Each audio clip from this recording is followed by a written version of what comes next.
یار پہلے ہمیں بتائیں تو صحیح ہمارے ٹیکس جاتے کہاں ہیں؟ ڈاکٹر صاحب 10 ایجنسی سڑک سے گزر کے آئے ہوں، وہ پائیڈ نے بنائی تھی یا پرائم نے بنائی تھی؟ جس سڑک سے گزر کے آپ آئے ہیں کیا جی کون سی سڑک؟ کسی سڑک پہ آپ کی گاڑی چلی ہے؟ جی جی بالکل چلیے، بالکل چلیے، بالکل چلیے، ہیلی کاپٹر کے ذریعے بالکل چلیے.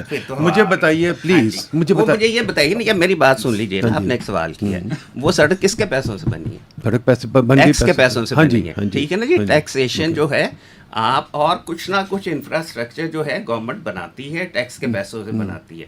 جو گورنمنٹ پیسے لیتی ہے نا، ایک تو یوزر چارجز ہوتے ہیں، جیسے آپ موٹر وے پہ جاتے ہیں ٹول ٹیکس دیتے ہیں. بات سن لیجیے مجھے، میرے سامنے وہ جو ہے اس کے بعد ضرور آپ ریسپونڈ کیجیے. بتائیے یہ ہماری گورنمنٹ ایک زمانے میں ہر بندے کو ایجوکیشن بھی دیتی تھی اور ہیلتھ فیسلٹیز بھی دیتی تھی.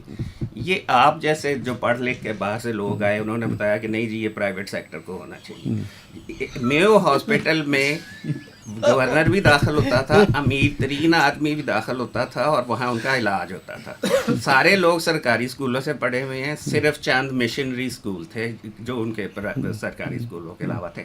آپ نے خود گورنمنٹ سیکٹر کو تباہ کیا، ٹھیک ہے نا جی، اپنے اعلیٰ قسم کے حالات مان جاتا ہوں، ٹھیک ہے نا جی.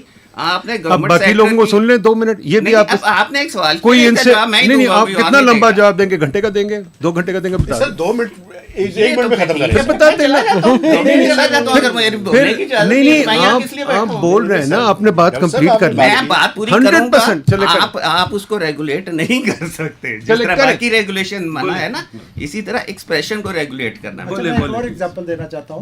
ان کو بولنے دیں پلیز. میں آپ کو یہی بتا رہا ہوں، گورنمنٹ سارا کچھ چلاتی ہے، آپ کے ٹیکسوں کے پیسے سے چلاتی ہے. صرف سرکاری افسروں کی گاڑیاں نہیں اس میں لی جاتی.